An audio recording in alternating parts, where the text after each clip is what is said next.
everybody, this is TheHande and welcome to another solo Let's Play.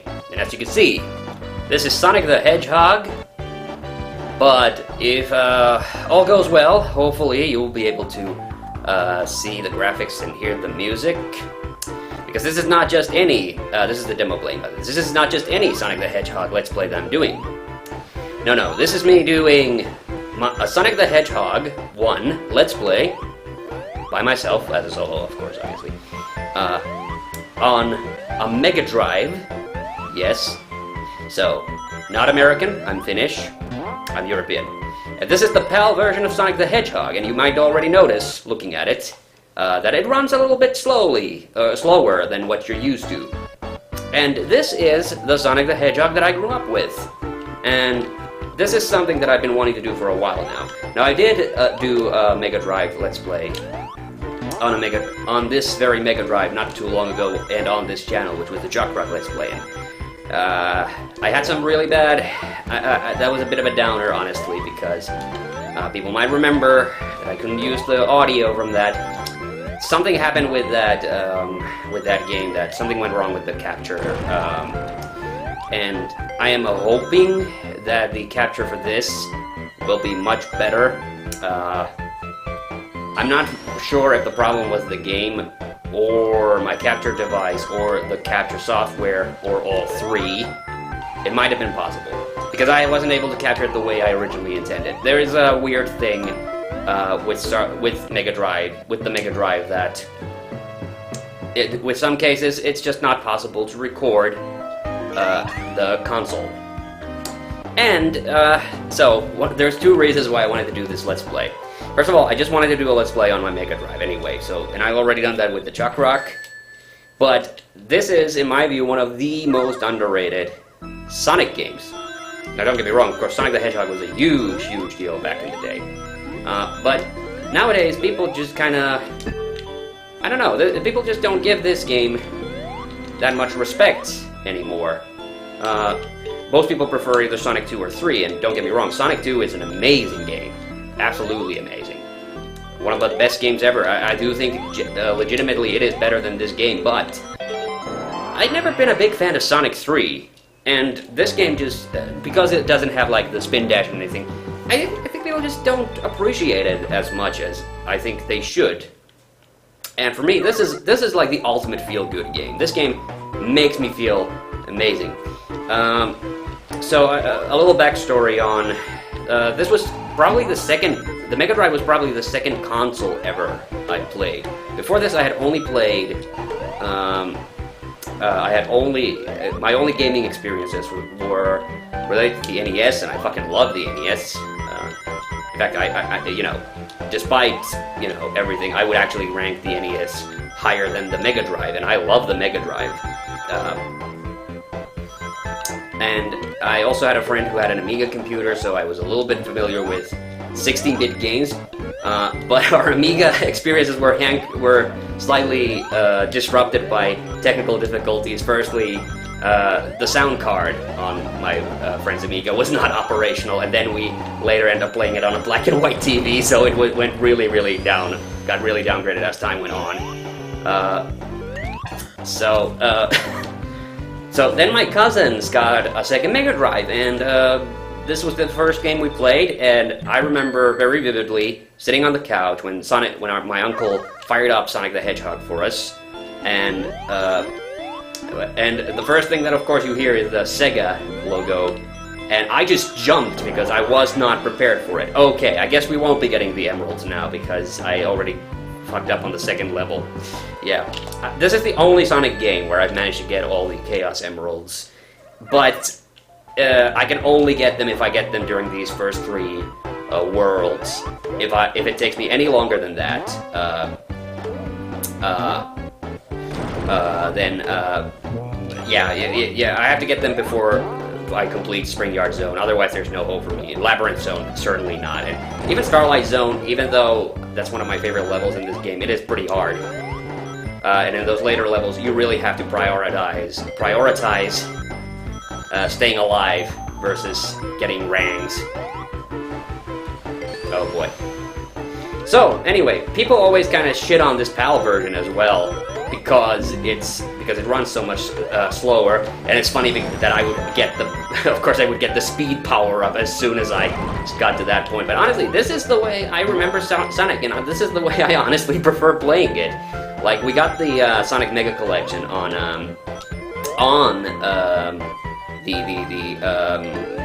the GameCube long time ago, and because of the way our TVs were still set up when we got that, we had to play with the 50 Hz, and it ran at this speed. But if you have that same collection, there are a lot of like Mega Drive games, not Mega Drive games, sorry, GameCube games that gave you the option of either playing it with 50 or 60 Hz, and when you play it at 60 Hz, it runs, if not the exact same speed, then the equivalent speed as it would have run on the NTSC.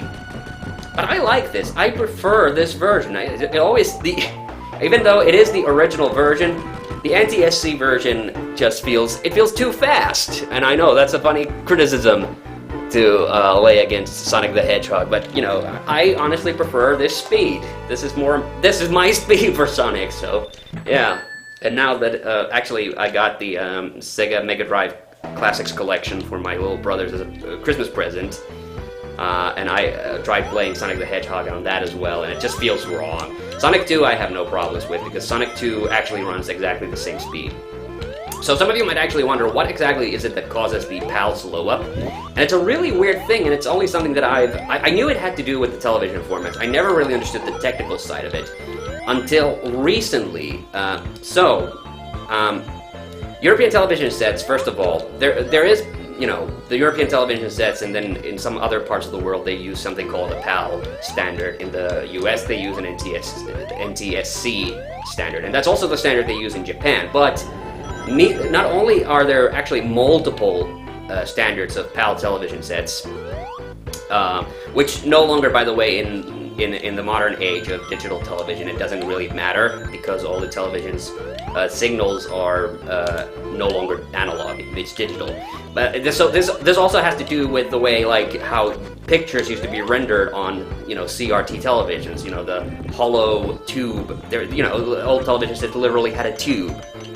And the way CRTs actually used to render games, which is the reason why sometimes when you play retro games on modern TVs, they look weird, or some effects don't play the way you remember them playing. That's simply because literally, like, the picture was being rendered from the top of the screen to the bottom. That's how they literally used to work, and that's why when you like, you know, use a video camera on an old CRT monitor or television set, that's why you see those lines, because you're literally capturing the process of the rendering, if you will. That's how old analog televisions, old analog TVs are like weird, whereas, like, you know, in this day and age when everything's now digital, then there is no need for that CRT line. I think it's called the line scan. I might be using that terminology a little bit incorrectly. Sorry. So I'm not a TV technician by any stretch of the imagination. This is just something that I've studied over time. So anyway, European PAL television sets either ran at 50 or 60 Hz, and I do not know which countries ran on which standards. All I know is Finland, and probably therefore the other Nordic countries, so Sweden, Norway, Denmark, possibly Iceland, I'm not sure, all ran 50 Hz television sets, which is fewer hertz, and as a result,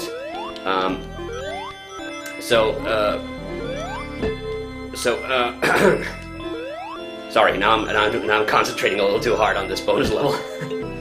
I'm gonna keep doing the bonus levels, even though I have no chance of really getting all the emeralds now, because I screwed up. Oh god. Yep. And anyway, so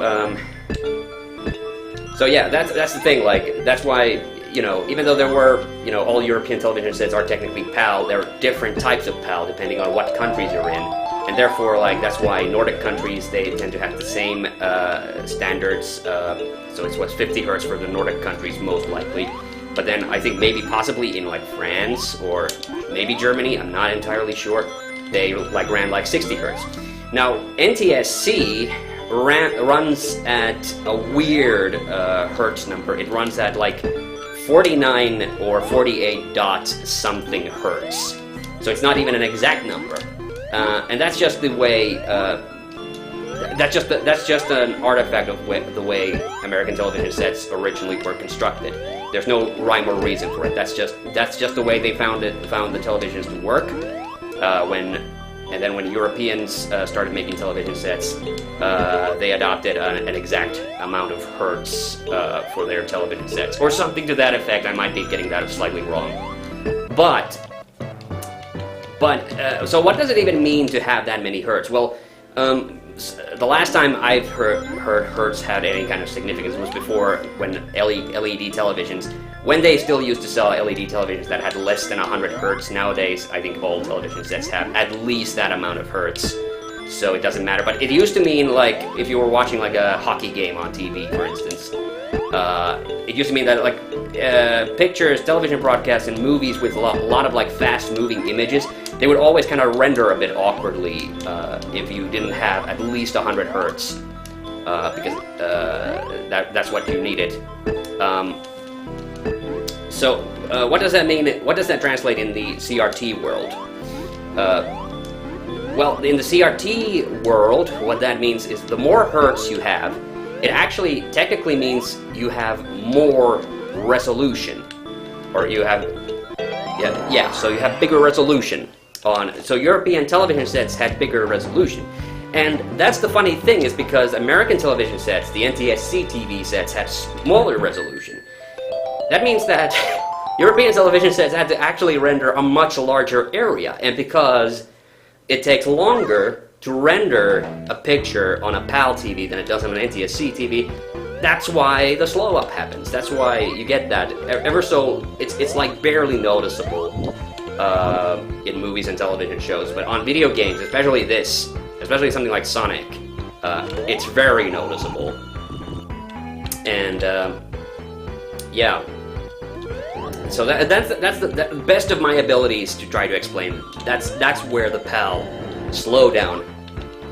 That's why the PAL slowdown happens, and it was particularly so.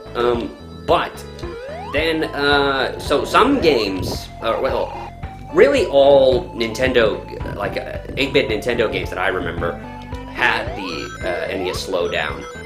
It was just a thing. There was no way around it. But by the time of the 16-bit generation, so this generation, game companies had actually found a fix for it, and the fix, which you might or might not be able to see in the picture, was to add those blue, and in some cases just black borders to games. And for instance, me and Minna, we did the Yoshi's Island Let's Play, and you didn't see it because I edited it out, but the picture actually had black borders on the top and the bottom of the screen, and that was the fix. The fix was to basically just squish the resolution, so there was a smaller area that the game had to render, and as such, the game would run either at the equivalent or the same speed as the NTSC version. So that's the way they found. That was the way they were able to fix the PAL slowdown in video games back in the day.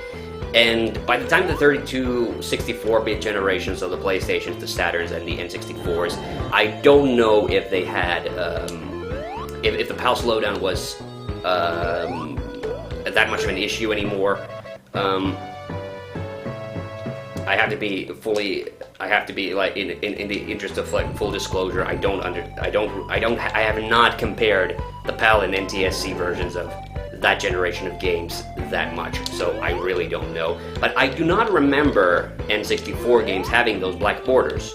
So either by that point the technology had advanced enough that the slowdown wasn't really an issue, or there was still slowdown, but Nintendo in particular, because Nintendo never put those borders in the NES games, so they only did it for the Super Nintendo, and I don't remember those borders in the 64. So I think Nintendo just adopted, devil be damned attitude about that. So I've been talking all this time. I haven't really even stopped to comment. We are actually in my favorite zone right now. Oh crap. Okay, I guess. Okay, that does it. I am not getting the emeralds in this level. Oh boy. Man, the minute I start to focus on the game is when it starts to go badly. Wow, that's funny. Okay. Yeah. So to me, it's always kind of annoying when people talk about like the PAL versions, like these are like that's the inferior version of a game. Like, you know, who cares if it's the inferior version? That's the version I remember. That's the version I want to play. It always feels wrong to me to play the NTSC version of this, and you know, yeah. So for me, like, it doesn't matter to me, which is kind of funny because I actually played through all of the NES Mega Man games in the NTSC version, well, except with one exception, without ever intending to do so, and that was because in the early 2000s when I was playing on the emulators, when I was playing Mega Man games on the emulators, I did not notice the, I did not know that the PAL versions ran slower than the American versions. That was just not a thing that I was aware of at the time, and I played all those games with emulators. And the emulators, of course, ran them in the NTSC speeds. So that was kind of an interesting bit. But yeah, so now I'm playing this. I've been playing a lot of Mario on this, and we've actually done a Let's Play of this game with Retro Kaiser, because of course we have. And that was a big deal for me. And, you know, I can't lie, I am having a really good time right now playing this. This game is just like, and it happened just not too long ago either. Like, there was just like one day, I just had nothing to do. I was just sitting around at home, and I was thinking, like, you know, I don't really want to watch a movie. I don't really want to go anywhere. And I was like, so what the hell am I gonna do? And I had some new games. I had some new video games as well, but I really didn't feel like playing them. I was just like, ah, fuck it. Let's just hook up to, you know, let's just hook up the Mega Drive and I'll just play some Sonic. And I think I literally got the 6, you know, the Chaos Emeralds, finished Spring Yard Zone, and then I just, the minute I started the Labyrinth Zone, I just quit playing. But like, I immediately, like, I just got an immediate good mood. Got into an immediately good mood because of that. Like, you know, that's what this game is. It's just an instant good time for me. And like I said, I love this game. This game is absolutely in my top 5 of my favorite, like, Mega Drive games. It's in the top 5 of my favorite, like, Sonic games. And I'd be like, oh, that would be a close call, but I would hazard into saying that this would probably make my like all-time top 10 like platformers as well. But which is funny because I have done that top 10 on my blog, but I did it in a way that I actually excluded all the Marios, all the Mario games, the Sonic games, the Mega Man games, and the Donkey Kong games, because let's face it, if I hadn't, like, those would have dominated the list.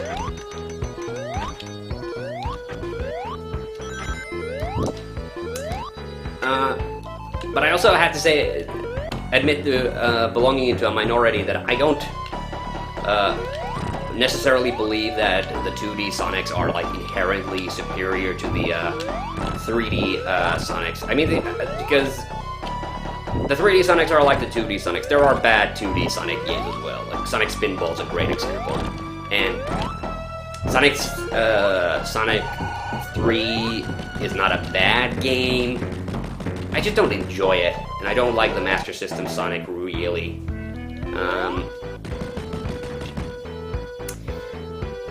But I will also admit that on the 3D front, that I really haven't played too many of the really infamous ones. Like, for instance, a good example, like Sonic 06. Like, I've never ever played that one. I would want to.